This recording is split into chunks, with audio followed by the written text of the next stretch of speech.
నమస్తే, welcome to Shri media. నేను విష్ణుప్రియ.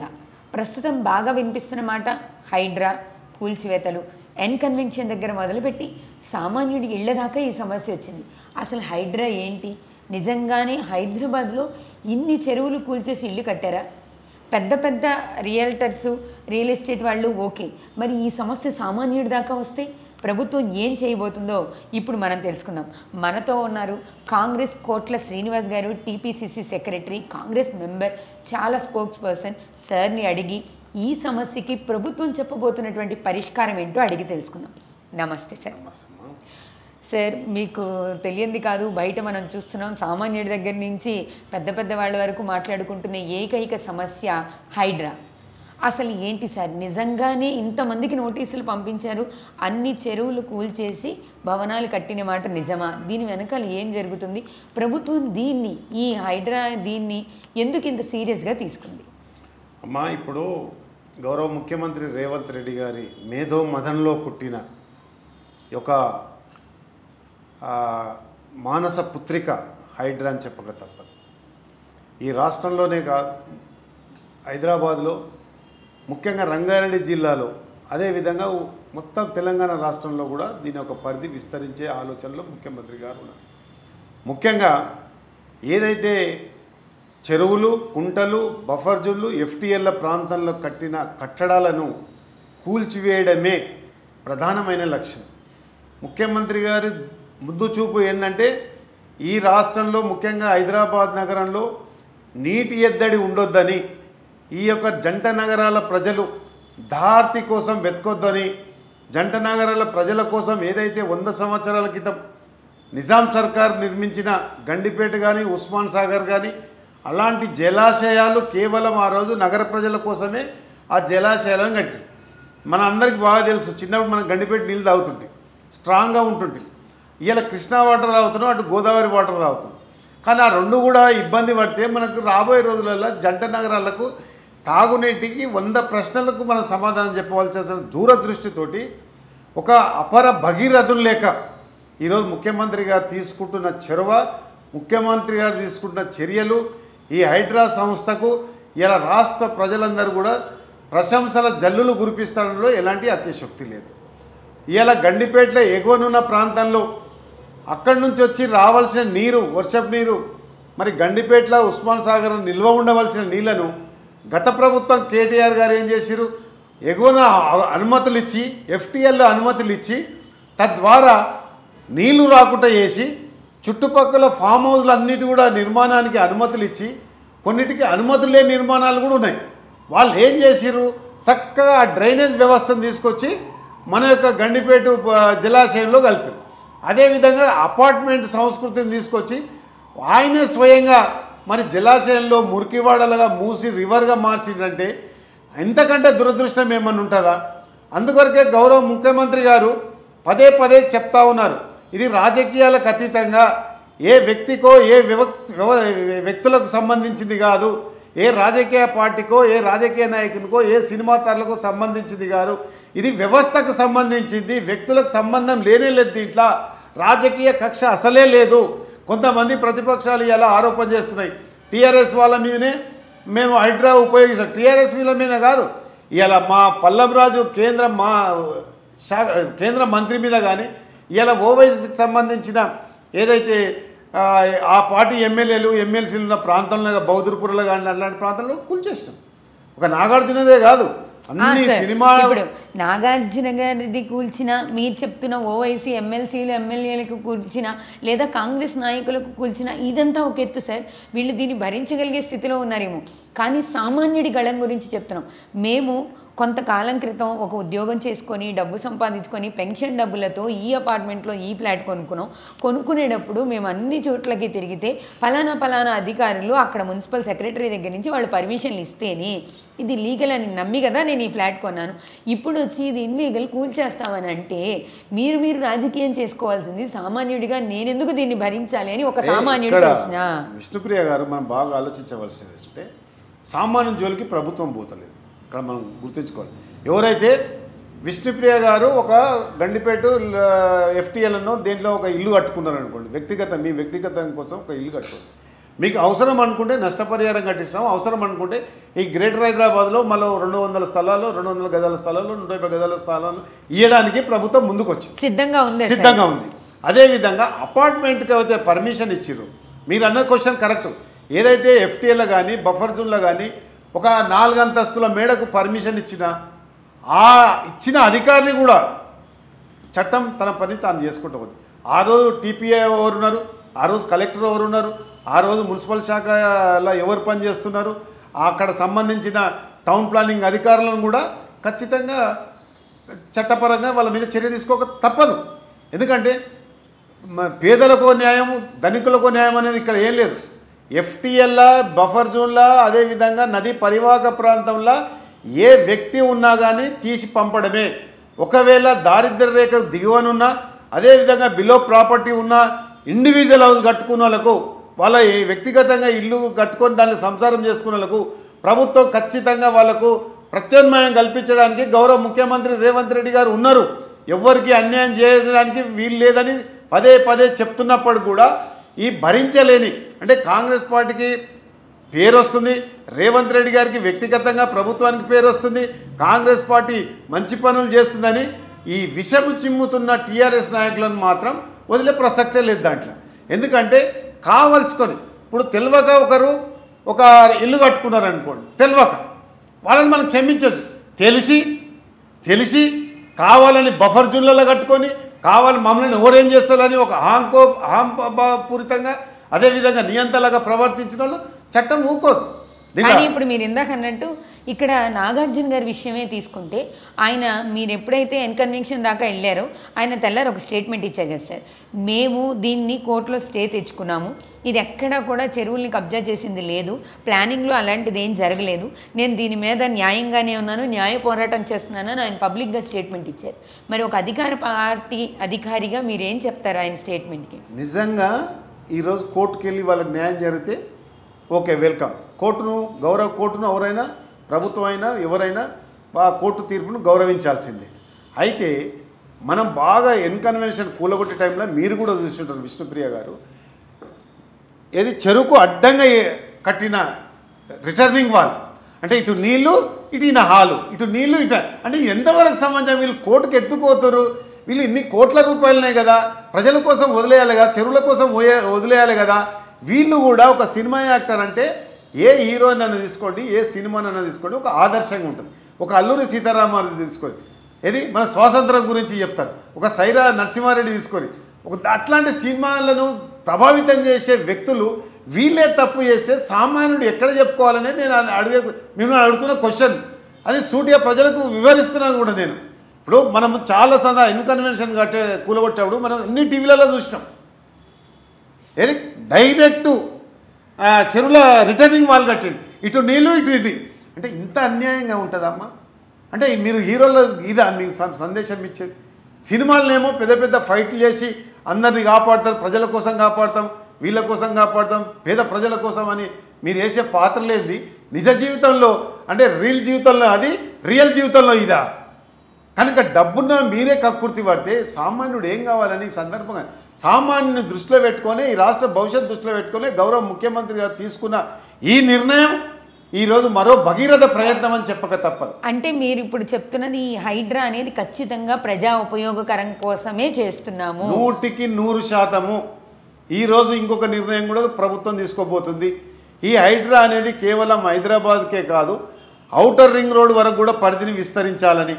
అంటే ఇలా ఇబ్రాహీంపట్నం చెరువు కానీ, దుర్గం చెరువు కానీ, సరూనట్ ట్యాంక్ కానీ, ఆ అవతల ఇబ్రాహీంపట్నం చెరువు కూడా వస్తుంది, అక్కడి వరకు కూడా ఈ హైడ్రాని విస్తరించాలని.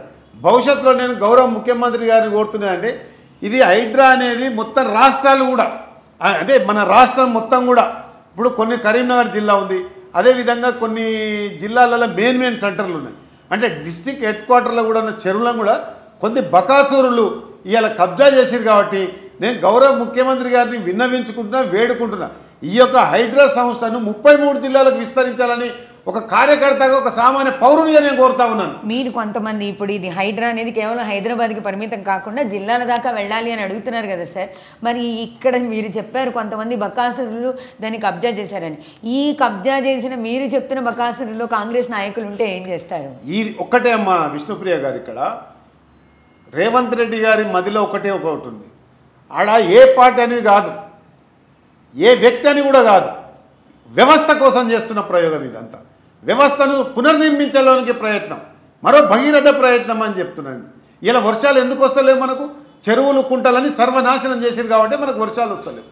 అందుకొరకే చెరువులు కుంటలు నది పరివాహక ప్రాంతాలు రక్షించాలని ఇలా మన రాష్ట్ర ప్రభుత్వం ఏదైతే దృఢ నిశ్చయంగా ఉందో, ఇలా రాష్ట్ర ప్రజలు ఏ బీజేపీ ఏ టీఆర్ఎస్ ఏవో ఏ ఆ పార్టీ ఈ పార్టీ కాదు, ఆ వ్యక్తుల గురించి నేను మాట్లాడు. ఇలా ప్రజలు ఆశీర్వదిస్తారు కదా, ప్రజలు ఆశీర్వదిస్తారు. ఏదైతే మా పార్టీ సభ్యులు ఉన్నప్పుడు కూడా, మా పార్టీ ఎమ్మెల్యేలు కానీ ఎంపీలు కానీ మంత్రులు ఉన్నప్పుడు కూడా నేను మొదలు చెప్పిన ఈ పార్టీల జోలే నేను తీసుకోను. అక్కడ వ్యవస్థ ముఖ్యము, వ్యక్తులు ముఖ్యం కాదు. ఎంత పెద్ద వ్యక్తులు ఉన్నప్పుడు కూడా, ఇప్పుడు నా సినిమా యాక్టర్లో నాగార్జున పెద్ద టాప్ హీరో, మేము ఉపేక్షించలేదు కదా.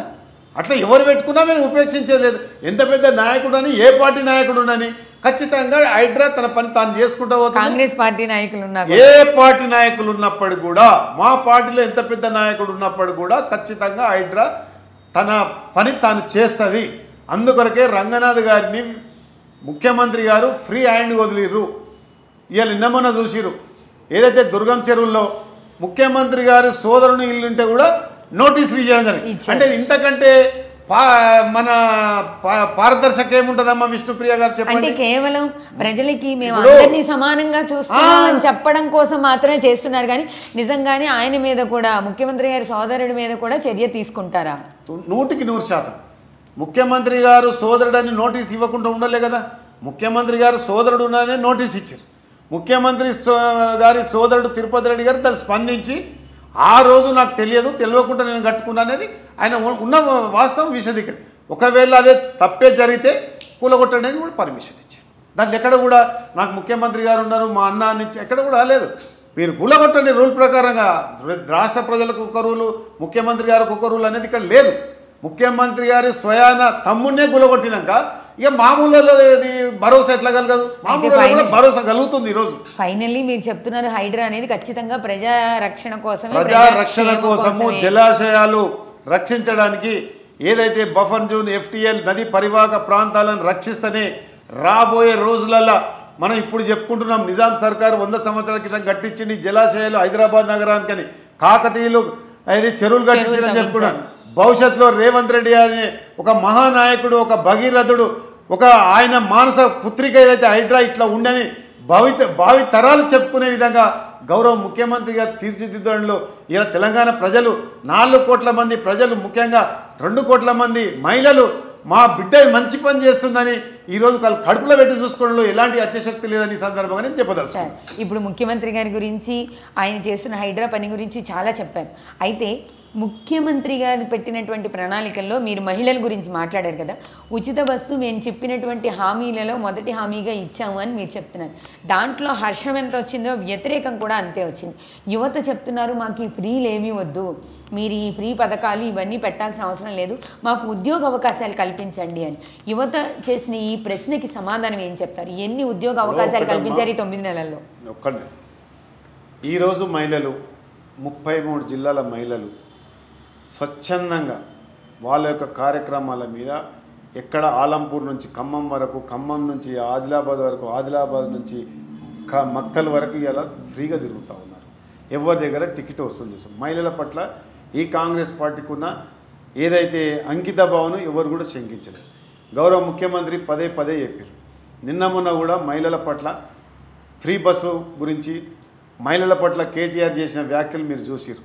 మహిళలు ఉల్లిగడ్డలు ఒలుచుకోనికే పోతారు, ఉల్లిపాయలు ఒలుచుకోనికే పోతారు, మహిళలు ఫ్రీ బస్సులో డ్యాన్సులు చేస్తారంటే మహిళల పట్ల టీఆర్ఎస్ ప్రభుత్వానికి, గత ప్రభుత్వానికి, కేటీఆర్కు ఏ విధంగా మహిళల పట్ల చిత్తశుద్ధి ఉందో మనం గమనించాం. మహిళల పట్ల అనుచిత వ్యాఖ్యలు చేసిన ఏదైతే కేటీఆర్ గారు రాజీనామా చేయాలని ఈ సందర్భంగా మళ్ళొకసారి ఎన్నోసార్లు డిమాండ్ చేసినా మీ ఛానల్ ద్వారా కూడా డిమాండ్ అనుచిత వ్యాఖ్యలు అని అనడానికి ముందు అనుచిత వ్యాఖ్యలు అదే సార్ అనుచిత కేటీఆర్ గారు మాట్లాడినవి అనుచిత వ్యాఖ్యలను ఒక అధికార పక్ష నాయకుడిగా చెప్తున్న మీరు దానికంటే ముందు రేవంత్ రెడ్డి గారు సబితా ఇంద్రారెడ్డి గారి గురించి మాట్లాడిన విషయాల మీద కూడా వాళ్ళు కూడా ఎగనెస్ట్ గా స్ట్రైక్ చేశారు, అసెంబ్లీ నుంచి బయటకు వచ్చారు. మరి మీరు మహిళల పట్ల గౌరవం చూపిస్తున్నాం అని చెప్తున్న మీరు మరి ముఖ్యమంత్రి గారి వ్యాఖ్యలను సమర్థిస్తారా? 100% అమ్మ. ముఖ్యమంత్రి గారు ఎప్పుడు కూడా మహిళల గురించి ఏమంటాడు ప్రతి సమావేశంలో కానీ ప్రజలు నా ఆడబిడ్డలనే సంబోధిస్తారు. మరి సబితా ఇంద్రారెడ్డి గారి గురించి సబితా ఇంద్రారెడ్డి గారి గురించి ఏమన్నారమ్మా? అసెంబ్లీ మా అక్క నన్ను మోసం చేసింది, నేను పార్టీలకు పిలిచింది ఆమెనే, టికెట్ తీసుకున్నది ఆమె, టికెట్ కోసం ప్రయత్నం చేయమన్నది ఆమెనే, తీరా టికెట్ వచ్చిన తర్వాత టీఆర్ఎస్లో కోవడం ఒక తమ్ముని మోసం చేయడమా కాదా అన్న ప్రశ్ననే తప్ప సబితా ఇంద్రారెడ్డి గారి వ్యక్తిగత జీవితాన్ని కానీ సబితా ఇంద్రారెడ్డి రాజకీయ జీవితం కానీ కూడా ఎక్కడ కూడా కించపరిచిన దాఖలా లేవు. కానీ కేటీఆర్ గారు ఏమన్నారు? తిన్నది అరగక మహిళలు ఇక్కడి నుంచి అక్కడి నుంచి ఇక్కడ తిరిగి ఉల్లిపాయ పొట్టులు అవి తీసుకొని మహిళలు బస్సులలో చిందులేసు డ్యాన్సులు చేస్తారని ఎంతవరకు కరెక్టు? ఒక మహిళగా మీరు హర్షిస్తారా విష్ణుప్రియ గారు? నేను మిమ్మల్ని అడుగుతున్నా. ఎవరు హర్షించలేరు, రాష్ట్రంలో ఉన్న 2 కోట్ల మంది హర్షించలేరు. అదేవిధంగా మీరు ఇంకో ప్రశ్న అడిగారు, ఈ రాష్ట్రంలో 8 నెలలు అయింది, ఎంతమందికి ఉద్యోగాలు ఇచ్చిరండి? కరెక్ట్ ప్రశ్న అడిగారు. 10 సంవత్సరాల్లో ఏ తెలంగాణ కోసమైతే నీళ్లు నిధులు నియమాల కోసమైతే 1200 మంది విద్యార్థుల బలిదానం ఇలా ఏర్పడ్డ తెలంగాణ ఆ ట్యాగ్ లైన్లే తుంగలో తొక్కిన దరిద్ర ప్రభుత్వం టీఆర్ఎస్ది. కానీ గౌరవ ముఖ్యమంత్రి రేవంత్ రెడ్డి గారు వచ్చిన తర్వాత ఏం చేసిరమ్మా? డిసెంబర్ 7 నాడు ప్రమాణ స్వీకారం చేసినాము. అదేవిధంగా నిన్న మొన్న 3 నెలల లోపనే ఎల్బీ స్టేడియం సాక్షిగా 34,000 ఉద్యోగాలు ఇచ్చిన ఘనత కాంగ్రెస్ పార్టీ. అది సాక్షాత్ ఎల్బీ స్టేడియం సాక్షిగా చెప్తున్నా, వాళ్ళందరికీ నియామక పత్రాలు ఇవ్వడం కూడా జరిగింది. గత ప్రభుత్వం చేయలేదు. అదేవిధంగా ఈరోజు జాబ్ క్యాలెండర్ని విడుదల చేసినాం. జూన్ 2 తారీఖు నుంచి మొదలు పెడితే సెప్టెంబర్ 17 లోపల ఈ రాష్ట్రంలో ఉన్న ఖాళీలన్నీ పూర్తి చేస్తామని. దేశంలో ఏ అసెంబ్లీ కూడా చట్టబద్ధత కలిగించలేదు. కానీ తెలంగాణ అసెంబ్లీ గౌరవ ముఖ్యమంత్రి రేవంత్ రెడ్డి గారి నాయకత్వంలో వారి అధ్యక్షన ముఖ్యమంత్రిగా శాసనసభలో చర్చకు పెట్టి దాన్ని చట్టబద్ధత కల్పించిన చరిత్ర ఇలా కాంగ్రెస్ పార్టీది అని చెప్పక తప్పదు. రాష్ట్రంలో చూడండి 29 రాష్ట్రాల్లో ఏదైనా అసెంబ్లీ సాక్షిగా అసెంబ్లీ చట్టబద్ధత చేయలేదు.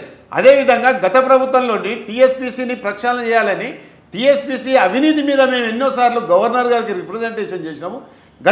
గతంలో మేము ప్రతిపక్షంలో ఉన్నప్పుడు పీసీసీ అధ్యక్షుడిగా రేవంత్ రెడ్డి గారు ఉన్నప్పుడు టీఎస్పీసీ దగ్గర ధర్నా చేస్తే గత ప్రభుత్వం చెల్లించలేదు కదా, కనీసం స్టేట్మెంట్ కూడా లేదు.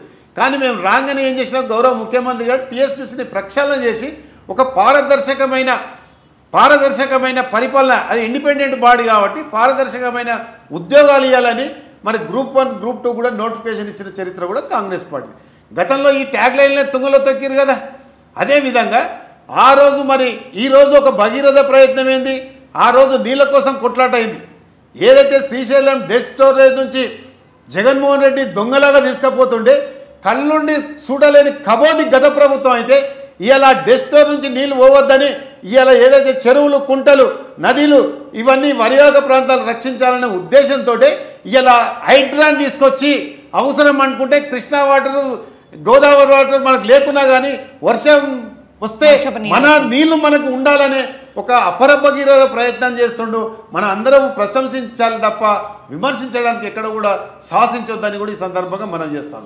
మీరు మీ ప్రభుత్వం చేసిన కార్యక్రమాల గురించి చెప్పారు సార్. ఇప్పుడు మీరు ఉద్యోగాలు ఇచ్చాము, ఉద్యోగాలు ఇస్తున్నాము, జాబ్ క్యాలెండర్ రిలీజ్ చేసాము, ఓకే. ఏ ప్రభుత్వం వచ్చినా ఒక సామాన్యుడి ప్రశ్న అడుగుతున్నాను. అక్కడ ప్రభుత్వంలో అధికారంలో ఏ పార్టీ వాళ్ళ అధికారంలో ఉన్నా, ఏ ప్రభుత్వం వచ్చినా మధ్యతరగతి వాడి ప్రశ్న ఇది. ఎవరు అధికారంలోకి వచ్చినా మాకు జరిగేది ఏమీ లేదు. కింద ఉన్న వాళ్ళకి ఏవో పథకాల పేరు చెప్పి వాళ్ళకి అవకాశాలు కల్పిస్తున్నారు. పైవాడికి అసలు అవసరమే లేదు. ఎగో మధ్యతరగతిలో ఉన్నవాడికి వీళ్ళ పథకాలతో పెద్ద పని లేదు. కానీ పెరిగినటువంటి ధరలు, అసలు పెరగని జీతాలు, మధ్యతరగతి బతుకులు, మధ్యతరగతి వాడికి ఏ ప్రభుత్వము న్యాయం చేయలేదనేది ఒక సామాన్యుడి ప్రశ్న. దానికి మీరేం చెప్తారు? విష్ణుప్రియ గారు, మీరు అది సీనియర్ జర్నలిస్ట్. గత ప్రభుత్వం చూసారు, మా ప్రభుత్వాన్ని కూడా చూసారు. గత ప్రభుత్వంలో ఆరోగ్యశ్రీ అనేది లేకుండా, ఫీజు రియంబర్స్మెంట్ అనేది లేకుండా, విద్యార్థుల స్కాలర్షిప్లు లేకుండా, హాస్టల్ వసతులు లేకుండా, బీసీ హాస్టళ్లకు వసతులు లేకుండా, గురుకులాలు పాడైపోయిన పరిస్థితి. కానీ రేవంత్ రెడ్డి గారు మన ముఖ్యమంత్రిగా ప్రమాణ స్వీకారం చేసిన తర్వాత ఆరోగ్యశ్రీని పెంపొందించారు. 10 లక్షల వరకు ఆరోగ్యశ్రీ పెంచారు. ఇవాళ విద్య కోసం వైద్య కోసం ప్రభుత్వం ప్రత్యేకమైన ఫండ్ పెట్టి ఇలా విద్యా వైద్యం కోసం చాలా శ్రమ పడుతూ ఉన్నది మన అందరికీ తెలుసు. అదేవిధంగా పాఠశాలలు చూసుకున్నాం. ఇలా పాఠశాలలు అదే గురుకులాలు ఇలా వాళ్ళు స్వచ్ఛందంగా అంటే ప్రభుత్వ పాఠశాలలు అంటే ఏదో మురికివాడలు అన్నట్టు గత ప్రభుత్వం నుండి ఇలా ప్రభుత్వ పాఠశాలలు అంటే ఒక విద్యాలయానికి నిలయాలుగా ఒక సరస్వతి ఆలయాలుగా తీర్చిదిద్దడానికి ఇలా రాష్ట్ర ప్రభుత్వం చేపడుతున్న కార్యక్రమం అంతా ఇంత కాదు. ఒక దేవాలయాలుగా సరస్వతి దేవాలయాలుగా తీర్చిదిద్దడానికి గౌరవ ముఖ్యమంత్రి గారు కానీ మా ఉప ముఖ్యమంత్రి కానీ దామోదర్ రాజనరసింహ, కెప్టెన్ ఉత్తమ్ కుమార్ రెడ్డి కానీ, పొన్నం ప్రభాకర్ కానీ, మహేష్ కుమార్ గౌడ్ కానీ ఎన్నో కార్యక్రమాలు ఇలా స్కాలర్షిప్లు వస్తున్నాయి. అదేవిధంగా మెరిట్ స్కాలర్షిప్లు మీకు మంచి పాయింట్ అండి. గతంలో మెరిట్ స్కాలర్షిప్లు లేకుండే. ఇలా మీరు ఓండి మీకు అబ్బాయో అమ్మాయో ఉంటే ఏదైతే అమెరికాకు మీరు పంపించాలనుకుంటే ఖచ్చితంగా మెరిట్ స్కాలర్షిప్ ఇచ్చి తీరుతున్నాం. గత ప్రభుత్వంలో లేదు. ఆరోగ్యశ్రీని పండబెట్టిరా. అదేవిధంగా ఫీజు రియంబర్స్మెంట్ ఉండేనా? మరి ఇలా విద్యార్థులందరూ ఎక్కడైనా ధర్నా చేస్తురా? నిరుద్యోగులు ఎక్కడైనా ధర్నా చేస్తురా? మాకు ఫీజు రియంబర్స్మెంట్ రాలేదని ఎక్కడైనా చేస్తురా? ఎక్కడి నుంచి 5 లక్షల నుంచి మళ్ళీ ఇంకో 5 లక్షలు పెంచిన చరిత్ర మాది కదా. అదేవిధంగా ఇప్పుడు సామాన్య ప్రజలకు ఏం ఒరిగిందని అనే ప్రశ్న మీరు మధ్యతరగతి ఇలా మా ఉత్తమ్ కుమార్ రెడ్డి గారు సివిల్ సప్లై మినిస్టర్ కూడా గత 10 సంవత్సరాలు కూడా రేషన్ కార్డులకు నోచుకోలేని ఈ రాష్ట్ర ప్రభుత్వాన్ని అదొక గైడ్లైన్స్ తీసుకొచ్చి ఆ గైడ్లైన్స్ ద్వారా ప్రతి ఒక్క అర్హుడైన ప్రతి కుటుంబానికి కూడా రేషన్ కార్డు ఇవ్వాలనే తపనతో ఈ ప్రభుత్వం పనిచేస్తుంది. దానికి సబ్ కమిటీ వేసి నియమ నిబంధనలు చర్చించి రేపు రాబోయే రోజుల్లో 1-2 నెలల్లో ప్రతి ఒక్కరికి కూడా రేషన్ కార్డు ఖచ్చితంగా అర్హులైన వాళ్ళకు మాత్రమే రేషన్ కార్డు ఖచ్చితంగా ఇవ్వడానికి ఇలా ప్రభుత్వం ఉంది. అదేవిధంగా రైతులకు ఇలా మీరు చూసిరు గత ప్రభుత్వంలో రైతులు ఏ విధంగా కల్లాలలో తనువు చాలిస్తే కాంగ్రెస్ పార్టీ ఆధ్వర్యంలో కల్లాలలో కాంగ్రెస్ అనే కార్యక్రమం తీసుకొని నేను ఒక కోఆర్డినేటర్గా కల్లాలలో కాంగ్రెస్ తీసుకొని ఆ రైతులకు మద్దతుగా ఉన్నది కాంగ్రెస్ పార్టీ కాదమ్మా. అదేవిధంగా రుణమాఫీ చేస్తాం. రుణమాఫీ 15 ఆగస్టు లోపల ఖచ్చితంగా చేస్తామని చేసినప్పుడు కూడా ఈ ప్రతిపక్షాలు ఏమంటున్నాయి? అందరికీ రాలేదంట. మేమేమంటున్నాం అమ్మా విష్ణుప్రియ గారు, మేము కూడా అందరికీ రాకపోవచ్చు. టెక్నికల్గా ఎట్లుంటుందంటే రుణమాఫీ ఎట్లయితుందంటే ఒక రైతు ఉంటాడు, మీరే ఒక రైతు అనుకోండి, మీ పేరు మీద బ్యాంకులో 1,50,000 2,50,000 2,70,000 మీరు రుణం ఉన్నారనుకోండి. ఆ పైకం కట్టినప్పుడే 2 లక్షలు రిలీజ్ అవుతాయి. కానీ వీళ్ళు ఏమంటారు? మీరు 2 లక్షలు అయితే రిలీజ్ చేయరు, పైనే ఉంటే రైతు ఏ విధంగా సుఖంగా ఉంటాడు? మళ్ళీ మనం రైతు మీద భారం పెట్టినట్టే కదా. 2,70,000 ఉంటే 70,000 కట్టేస్తే 2 లక్షలు ఆటోమేటిక్ మాఫ్ అయ్యాయి. అట్లాంటి టెక్నికల్గా ఎవరికైనా ఇబ్బంది ఉంటే మేము ఒక ఫార్మేట్ విడుదలే మండల నోడల్ అధికారికి మీరు ఏ ఊర్లో అయితే ఎవరైతే రాలేదో అర్హులైన వారికి నిజంగా రుణమాఫీకి అర్హులైన వారికి మీరు ఆ ఫార్మేట్లో ఫామ్ ఫిలప్ చేసి నోడల్ అధికారికి ఇస్తే ఆ సంబంధిత ఎంఆర్ఓ కానీ ఆ సంబంధిత వ్యవసాయ శాఖ మంత్రి ఖచ్చితంగా ఊర్లలోకి వచ్చి పరిశీలించి ఖచ్చితంగా వాళ్ళకి ఇవ్వడానికి. ఇంకో విషయం ఏం చెప్తున్నాం మీకంటే ఇవాళ నోడల్ అధికారికే దరఖాస్తు ఇవ్వాల్సిన అవసరం లేదు. ఇలా గౌరవ ముఖ్యమంత్రి రేవంత్ రెడ్డి గారు ఇంకొక మంచి పని చేశారు. రెవెన్యూ అధికారులు అదేవిధంగా వ్యవసాయ శాఖ అధికారులు రెండు సమన్వయం చేసుకుంటూ ఒక ఊరుకోవాలి. ఆ ఊరిలో 100 కుటుంబాలు ఉన్నాయనుకోండి, ఆల్రెడీ వాళ్ళ 100 కుటుంబాలకు 40 మందికి రుణమాఫీ జరిగింది, ఇంకా కొంతమందికి జరగాలి. వాళ్ళు ఎవరు ఏ కులము ఏ మతం అని కాదు, వాళ్ళకి ఎందుకు జరగలేదు అంటే ఒక అగ్రకులాల్లో ఉన్న ఒక పేద రైతు కూడా ఈ యొక్క రుణమాఫీ వర్తిస్తుంది. కాబట్టి మీరు ఇంటింటికి పోయి మీకు రుణమాఫీ వచ్చిందా రాలేదా, ఒకవేళ ఎందుకు రాలేదు, ఇగో ఈ అర్హతలు ఉన్నాయని చెప్పేసి ఇవాళ అధికారులే పల్లెబాట పట్టిన సంగతి మనం రిపోర్ట్ తీసుకుంటున్నామని చెప్తున్నారు సార్. కానీ ఈ రుణమాఫీ విషయంలో అసలు అవకతవకలు జరగలేదంటారా? 20 ఎకరాలు 15 ఎకరాల పొలం ఉన్నటువంటి పెద్ద పెద్ద భూస్వాములకు కూడా రుణమాఫీ జరుగుతూ 1-2 ఎకరాలు ఉన్న వాళ్ళు నష్టపోతున్న దాఖలాలు లేవా? చాలా గ్రామాల్లో ఇలాంటివి కూడా కనిపిస్తున్నాయి కదా. ఎక్కడ లేదమ్మా, పొరపాటున కూడా లేవు. ఎందుకంటే ఒకవేళ ఉంటే చర్యలు తీసుకోవడానికి సిద్ధంగా ఉందా? ఒకవేళ అట్లాంటి చర్యలు ఉంటే కలెక్టర్ ఖచ్చితంగా మా రేవంత్ రెడ్డి గారు గౌరవ ముఖ్యమంత్రి గారు ఆదేశాలు ఇచ్చారు. ఒకవేళ మ్యానిపులేట్ అంటే మిస్యూజ్ చేస్తే వాళ్ళ మీద ఖచ్చితంగా చర్య తీసుకుంటాం. ఒకవేళ వాళ్ళకు రుణమాఫీ అయితే కూడా రిటర్న్ కూడా తీసుకుంటాం. ఎందుకంటే ఇక్కడ బాగా స్పష్టంగా మా బట్టి సార్ కానీ మా ఉత్తమ్ కుమార్ రెడ్డి సార్ గారు కూడా ఖచ్చితంగా ఏంటంటే అర్హులైన వాళ్ళకే ఎవరైతే నిజంగా అర్హుడైందో వానికి మాత్రమే. ఏదో అనర్హునికి ఇచ్చినామనుకో ప్రభుత్వం ఫెయిల్ అవుతాం. ఇప్పుడు కష్టపడ్డ పైసలు కదా, పేదవాళ్ళకి చెందినవి పేదవాళ్ళకి చెందాలి, పేదవాళ్ళకి చెందకుండానే పేదవాళ్ళకి చెందకుండా పేదవాడికే ప్రథమ ప్రాధాన్యత ఈ గవర్నమెంట్లో. కనుకనే ఎవరికైతే రాలేదో ఆ రైతులు కూడా మీ ఛానల్ ద్వారా నేను వాళ్ళకి విజ్ఞప్తి చేస్తూ ఉన్నాను, ఎవ్వరు కూడా అధైర్యపడకండి. మీ యొక్క గ్రామానికి మా యొక్క రెవెన్యూ అధికారులు కానీ ఒకవేళ వ్యవసాయ అధికారులే వస్తారు, మీ ఇంటికి వస్తారు, పరిశీలిస్తారు, మీ ఇంటి స్వభావాన్ని పరిశీలిస్తారు, మీకున్న రెవెన్యూ రికార్డులను పరిశీలిస్తారు, మీకు ఎంత భూమి ఉంది, ఎంత రుణం ఉంది. ముఖ్యంగా తెలుసుకోవాల్సింది ఏంటంటే తెలంగాణ రైతులు ఏదైతే టీఆర్ఎస్ పార్టీ బీజేపీ పార్టీ ఏదైతే ప్రాపగండ చేసి సైడ్ ట్రాక్ చేసి డైవర్స్ పాలిటిక్స్ చేస్తుందో అది నమ్మకండి.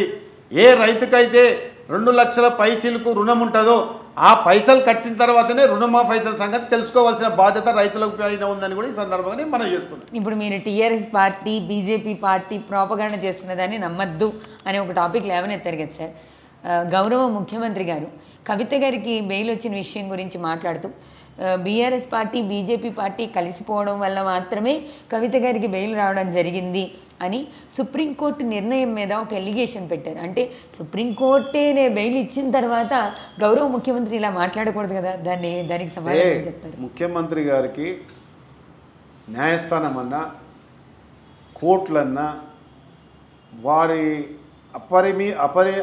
వారికి అమితమైన గౌరవం, చట్టాలన్నా న్యాయశాఖ అన్నా కోర్టులన్నా జడ్జులైనా వాళ్ళ ముఖ్యమంత్రి గారిని ఎక్కడ కూడా శంకించాల్సిన అవసరం లేదు.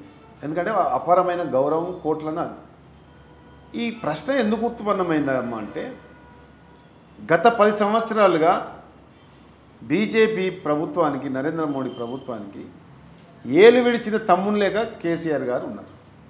అంటే ప్రెసిడెంట్ ఎన్నికల్లో కానీ ఉపాధ్యక్షుని ఎన్నికల్లో కానీ జిఎస్టీలో కానీ నల్ల చట్టాల్లో కానీ పెంచిన పెట్రోల్ ధరలు కానీ డీజిల్ ధరలు కానీ అదేవిధంగా పంజాబ్ రాష్ట్రం నుంచి హర్యానా రాష్ట్రం నుంచి ఢిల్లీ సరిహద్దుల్లో చల్లికి వణికిపోతూ చనిపోయిన రైతులకు కూడా మరి ఆ రోజు తెలంగాణ రైతులు చనిపోతే మేము కాంగ్రెస్ పార్టీ నుంచి కళ్ళలలో కాంగ్రెస్ పార్టీ అని ప్రోగ్రాం తీసుకున్నాం. కాబట్టి ఆ రోజు కేసీఆర్ కనీసం మన తెలంగాణ రైతులకు సానుభూతి కూడా ప్రకటించలేదు. కాబట్టి ఆ అంశాలన్నిటి మీద ఈయన సహకరించిండు. కాబట్టి రేపు భవిష్యత్తులో ఏదైనా జరిగితే జరుగుతుందని చెప్పిండు తప్ప మీరు ఇప్పుడు సహకరించారు అన్నది నిజమే అయితే నిజంగా సహకరించుంటే కవిత గారు అసలు జైలుకి వెళ్ళి ఉండేవాళ్ళు కాదు కదా సార్.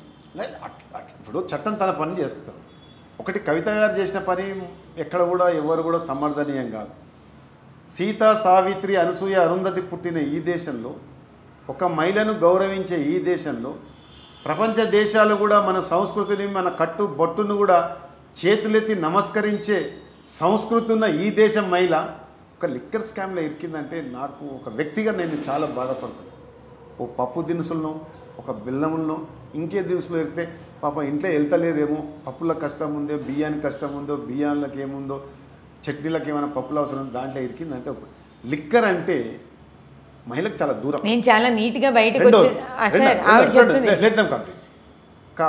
సారా ఉద్యమం జరిగిన గడ్డ ఇది. నెల్లూరులో ఒక రోషమ్మ అనే మహిళ కొంగు నడుము చుట్టి ఆ రోజు కొడవలు చేపడితే ప్రభుత్వాలు ఊలిపోతే సారా ఉద్యమం చేసిన ఈ గడ్డ మీద కవిత లాంటి వాళ్ళు ఈ లిక్కర్ స్కామ్లో ఇరకడం అంటే యావత్ మహిళా లోకానికే కొంచెం అవమానంగా నేను ఫీల్ అవుతాను. అవును సార్, మీరు చెప్తున్నారు నేను చాలా క్లీన్గా బయటకు వచ్చాను, నా మీద రకరకాల ఎలిగేషన్స్ పెట్టారు, నిజాయితీ గెలిచింది, న్యాయం గెలిచింది అని స్టేట్మెంట్లు ఇచ్చారు. మరి ఇప్పుడు ఏం చెప్తారు? ఇప్పుడు ఒకటమ్మా, న్యాయం గెలిచింది అంటారు కదా. బెయిల్ అనేవాది కరుడుగట్టిన తీవ్రవాదులకు, రౌడీ షీటర్లకు, అసాంఘిక శక్తులకు, సంఘంలో పనికి మాలిన వాళ్ళకు కూడా బెయిల్ ఇస్తుంది. కోర్టు ఒక ఆచారం, కోర్టు ప్రాక్టీస్లో బెయిల్ అనేది ఒక నామమాత్రమే. గతంలో జగన్మోహన్ రెడ్డి గారికి ఇచ్చారు, చాలామందికి ఇచ్చారు. అయితే నేను కడిగిన ముత్యంలాగా వస్తా అంటే నువ్వు మహిళా హక్కుల కోసం పోరాడినావా, మహిళా స్వావలంబన కోసం పోరాడినా, మహిళా రక్షణ కోసం పోరాడినావా, లేకుంటే పార్లమెంట్లో మహిళా బిల్లు పెట్టాలని పోరాడినావా, లేకుంటే మహిళలకు ఉత్తరప్రదేశ్ లాంటి రాష్ట్రంలో దళితుల మహిళల మీద అక్కడ చేస్తున్న ఎమ్మెల్యే అఘాయిత్యానికి పోరాడినావా, దిశ ఎన్కౌంటర్కు పోయినావా? ఈ రాష్ట్రంలో 26 మంది అమ్మాయిలు ప్రియాంకారెడ్డి తర్వాత గత ప్రభుత్వంలో వారి ప్రభుత్వంలో ఆమె పార్లమెంటు సభ్యురాలుగా ఉన్నప్పుడే ఈ రాష్ట్రంలో 26 మంది అమ్మాయిలను చేర్చి చెరవేసి చంపిన చరిత్ర గత ప్రభుత్వంలో ఉంటే వాళ్ళ కోసం వ్యతిరేకంగా పోరాడినవా? దేనికోసం వ్యతిరేకంగా పోరాడినవని నేను జైలుకు పంపవలసి వచ్చింది. లిక్కర్ అంటే నాకు చెప్పడానికి మాటలు వస్తాయి. కనుక మీరు కడిగిన ముత్యంలాగా వస్తారు. నేను అంటే ఇది తుది తీర్పు కాదు కదా, జస్ట్ రిలీఫ్ మాత్రమే. తుది తీర్పు వచ్చినప్పుడు కడిగిన ముత్యంలాగా అన్నప్పుడు మేము ఒప్పుకుంటాం. కానీ అప్పుడు ఒప్పుకుంటారా? నిజంగా అట్లా వస్తే, నిజంగా ఇన్ని చట్టాలు ఇన్ని అధిగమించి వస్తే నిజంగానే కడిగిన ముత్యమే. ఒకవేళ శిక్ష పడితే ఏ ముత్యం అనాలి మేడం? ఏ ముత్యం అనాలి చెప్పండి, చెప్పండి. అది కాలం చెప్తుంది సార్, కాలం. అందుకొరకే మనం ఏమంటున్నా విష్ణుప్రియ గారు, బెయిల్ రాగానే మనం సంబరాలు చేసుకోవాల్సిన అవసరం ఏ నాయకుడు కూడా ఉండొద్దు. కవిత గారు కానీ ఇంకో నాయకుడు బెయిల్ రాగానే అది ఫైనల్ అయిపోలే, జస్ట్ రిలీఫ్ ఇచ్చిర్రు, తిరిగి ఉండమని, జైల్లో కాకపోతే ఇంట్లో ఉండమని. ఎంతమందికి ఇవ్వలేదు దేశంలో బెయిల్? ఎంతోమందికి ఇచ్చారు, వేల లక్షల మందికి ఇచ్చారు. కరడుగట్టిన ఉగ్రవాదులకు ఇచ్చారు. మీకు తెలుసో లేదో 1994 ఇదే వైజాగ్ జైల్లో కరడుగట్టిన నక్సలైట్లు ఆ రోజు మరి తీసుకొచ్చి ఆదివారం ఉంటే కూడా జైలుకి వచ్చిన చరిత్ర మనది.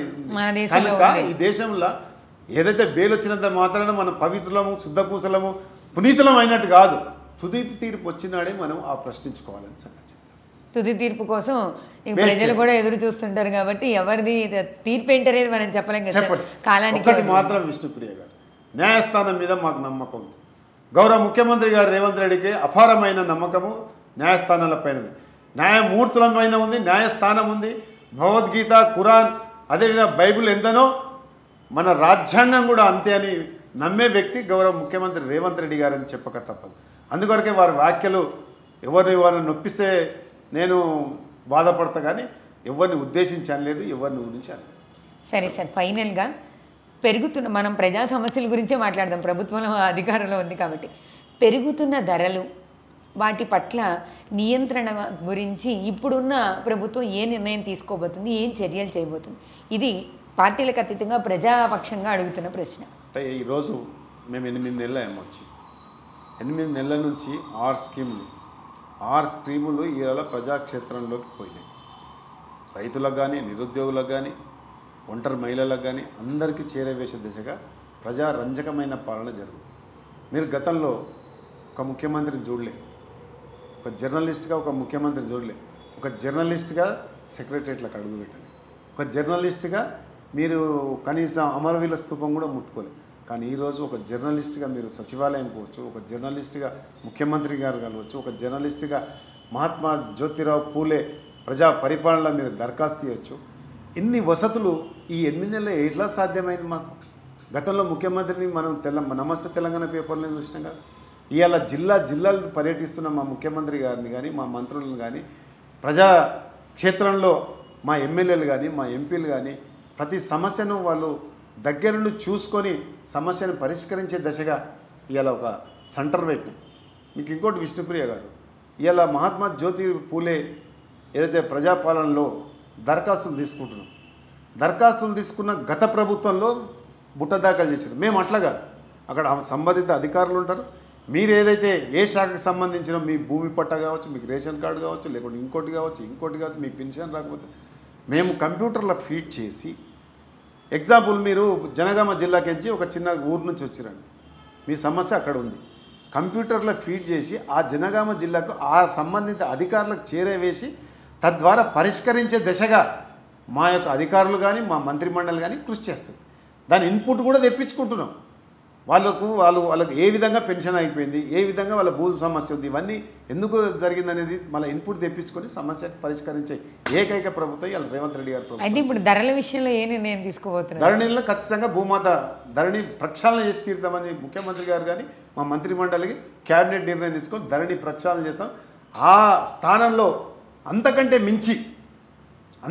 మించి ఖచ్చితమైన ఇంకో సంస్థ అంటే భూమాత అనుకుంటున్నాం. గౌరవ ముఖ్యమంత్రి గారు ఏ నిర్ణయం తీసుకొని దానికి అంటే ఎక్కడ కూడా అవినీతికి తావు లేకుండా, గతంలో రెవెన్యూ అంటే అవినీతికి తావు లేకుండా సార్, మీరు ఇప్పుడు ఈ మాట చెప్పారు కదా, మీరు మొదలుపెట్టిన ఈ హైడ్రా కార్యక్రమాన్ని పెద్ద భూతంగా చూపించి కొంతమంది అధికార పక్షానికి సంబంధించిన నాయకులు కావచ్చు, లేకపోతే అధికారులు కావచ్చు, ప్రజల్ని భయపెడుతున్న సందర్భాలు ఉన్నాయి. అవి కూడా 2-3 రోజులుగా వార్తల్లో వస్తున్నాయి. దాని పట్ల ఎటువంటి చర్యలు తీసుకోబోతున్నారు? అంటే ఇది కేవలం అధికారి నుంచే వచ్చింది. ముఖ్యమంత్రి రేవంత్ రెడ్డి గారు స్పష్టంగా ఒక స్టేట్మెంట్ ఇచ్చారు. హైడ్రా భూతాన్ని చూపించి కింది అధికారులు ఏమైనా చర్య తీస్తారు అంటే డబ్బులకు పాల్పడాలి. మీరు అన్నది కరెక్ట్ అవుతుంది. ఇది ప్రతి చోట నీతికి అవినీతికి రెండింటికి అవకాశం ఉంటుంది లేదు, మీరు అన్న ప్రశ్న వాస్తవం దశ కాదు అది. కానీ అక్కడ అవినీతి జరుగుతున్నది, ఇంటెలిజెన్స్ క్యారీ చేసింది, ముఖ్యమంత్రి గారు దాని మీద చర్య తీసుకుంటారు. ఆ యొక్క కార్యక్రమాన్ని ఏసీబీ వాళ్ళకు అధికారులకు ఆదేశాలు చేయడం జరిగింది. అట్లే హైడ్రా కమిషనర్ రంగనాథ్ గారికి చేయడం జరిగింది.